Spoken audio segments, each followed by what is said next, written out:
का जोरदार स्वागत। प्रधानमंत्री ने सिलीगुड़ी को दी 4500 करोड़ की विकास योजनाओं की सौगात। प्रधानमंत्री मोदी ने राधिकापुर सिलीगुड़ी ट्रेन को दिखाई हरी झंडी, रवाना भी किया और कहा यह विकसित बंगाल की तरफ एक और बड़ा कदम। बांग्लादेश सरकार के साथ मिलकर हम रेलवे नेटवर्क बड़ा कर रहे हैं। बांग्लादेश की सरकार के साथ मिलकर हम राधिकापुर स्टेशन तक कनेक्टिविटी बढ़ा रहे हैं। इस नेटवर्क के मजबूत होने से दोनों देशों की अर्थव्यवस्था और इस क्षेत्र में पर्यटन को खूब बढ़ावा मिलेगा।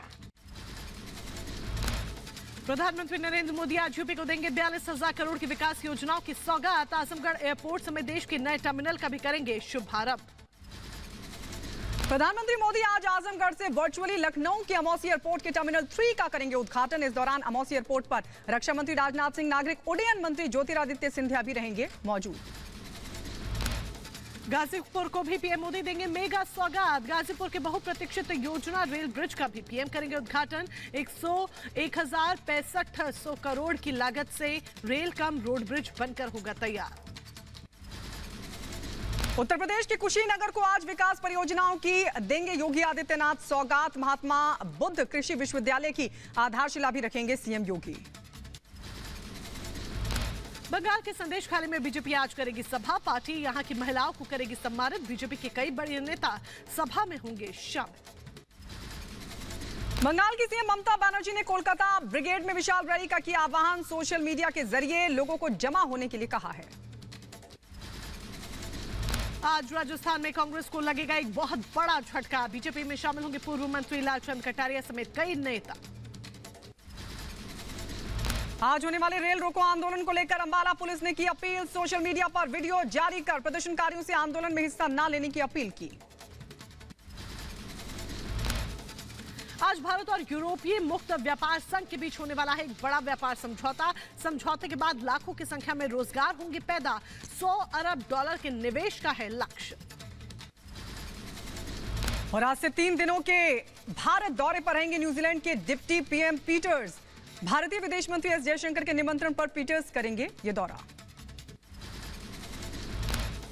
कांग्रेस से बीजेपी में शामिल हुए कौस्तव बागची ने पीएम मोदी को खून से लिखा पत्र सौंपा। चिट्ठी में लिखा, बंगाल को चोरों से बचाएं। पटना में गृह मंत्री अमित शाह का सोनिया गांधी और लालू यादव पर जोरदार हमला। कहा कांग्रेस आरजेडी बेटों के लिए करते हैं राजनीति। लालू को दी चेतावनी और कहा गरीबों की जमीन कब्जाने वाले जाएंगे जेल। गृह मंत्री अमित शाह की अगुवाई में बीजेपी मुख्यालय में एक बड़ी बैठक। जेपी नड्डा भी मीटिंग में मौजूद रहे। मध्य प्रदेश, गुजरात और तेलंगाना के बीच हुई सीटों पर चर्चा।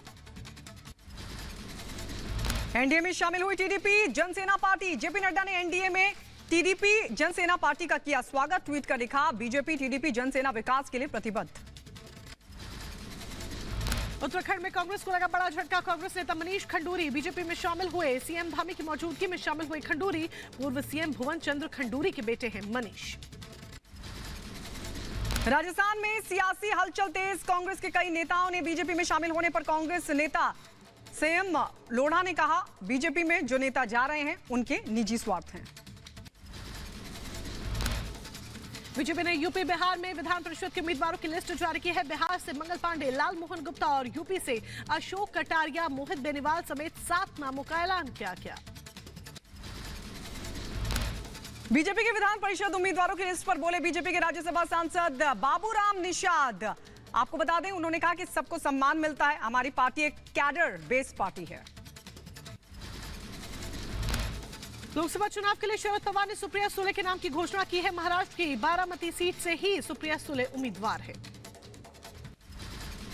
समाजवादी पार्टी के अध्यक्ष अखिलेश यादव ने मोदी सरकार को लेकर दिया विवादित बयान। कहा 10 साल तक हिटलर राज भी नहीं रहा, इनके तो 10 साल पूरे हो चुके हैं, जनता करेगी अच्छे से विदाई। सपा मुख्य अखिलेश यादव के हिटलर वाले बयान पर बोले बीजेपी नेता राकेश त्रिपाठी, अखिलेश का मानसिक संतुलन खो चुका है, उनकी जमानत जब्त होने वाली है। उत्तर प्रदेश में उनकी सीटें आने वाली तो थी नहीं, मार्जिन और कम हो जाएगा, जमानतें और जगहों पर जब्त हो जाएंगी। बेहतर होता कि मौन साध करके रहते, लेकिन यह संयम अखिलेश जी में नहीं है, वो हताशा के दौर में जा चुके हैं। नेशनल कॉन्फ्रेंस के नेता फारूक अब्दुल्ला ने अखिलेश के बयान से किया किनारा और कहा कि प्रधानमंत्री बीजेपी के किसी धर्म विशेष या जाति के नहीं है, प्रधानमंत्री देश के हैं।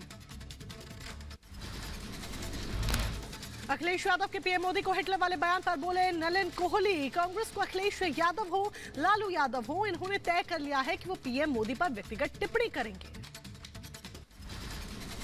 कांग्रेस पार्टी हो या अखिलेश जी हो या लालू जी, इन्होंने तय कर लिया है कि व्यक्तिगत टिप्पणी प्रधानमंत्री जी के खिलाफ जरूर करेंगे। इनके पास कोई सकारात्मक एजेंडा नहीं है, इसीलिए व्यक्तिगत इस प्रकार की भाषा का प्रयोग कर रहे हैं।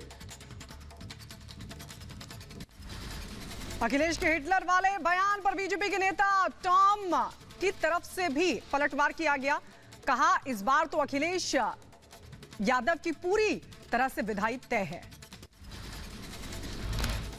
ऑस्ट्रेलियन डिग्री लिया हुआ है, उनको जानकारी तो है, विदाई तो उनका हुआ है और आने वाले इलेक्शन में जो होना है वो तो आपके सामने ही होगा। पश्चिम बंगाल में रामनवमी पर छुट्टी का ऐलान, ममता सरकार ने पहली बार रामनवमी पर किया सरकारी अवकाश घोषित। 17 अप्रैल को है रामनवमी।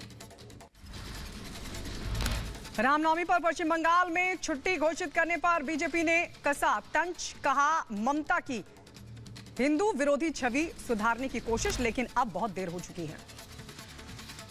उत्तर प्रदेश सरकार में मंत्री बनने के बाद पहली बार मऊ पहुंचे दारा सिंह चौहान। लोकसभा चुनाव में बीजेपी की जीत और 400 पार का किया दावा।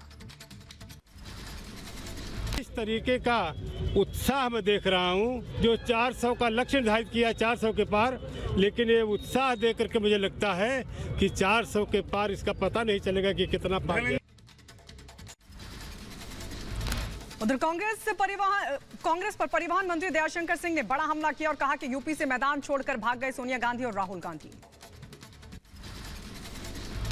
माननीय सोनिया गांधी जी और राहुल गांधी दोनों उत्तर प्रदेश के मैदान छोड़कर के भाग गए, जहां पर 80 की 80 सीटें।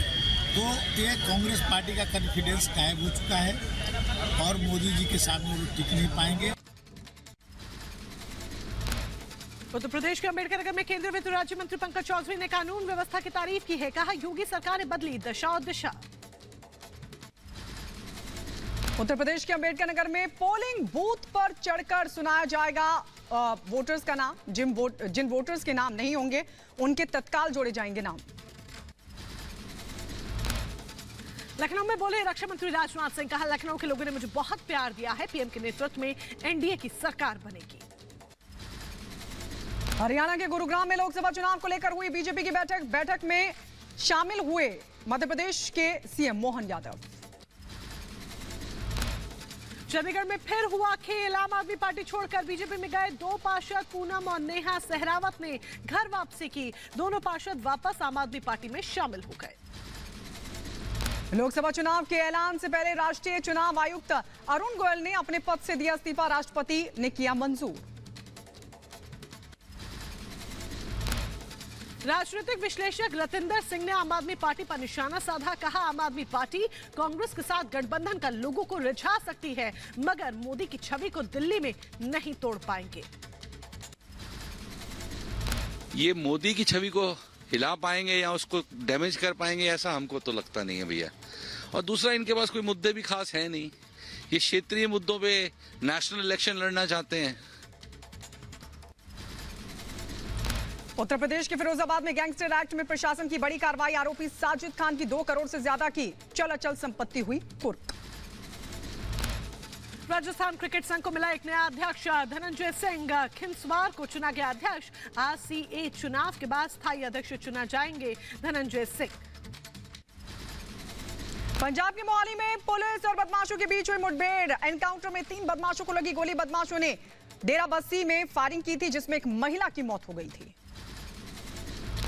मध्य प्रदेश के कटी में इंडियन माइनॉरिटी फाउंडेशन ने प्रधानमंत्री मोदी के लिए विशेष प्रार्थना का आयोजन किया। शुक्रवार मोदी थीम पर तैयार की गई प्रार्थना। बिहार के गया में पहली गोवर्धन योजना का किया गया उद्घाटन। मंत्री श्रवण कुमार ने योजना का किया शुभारंभ।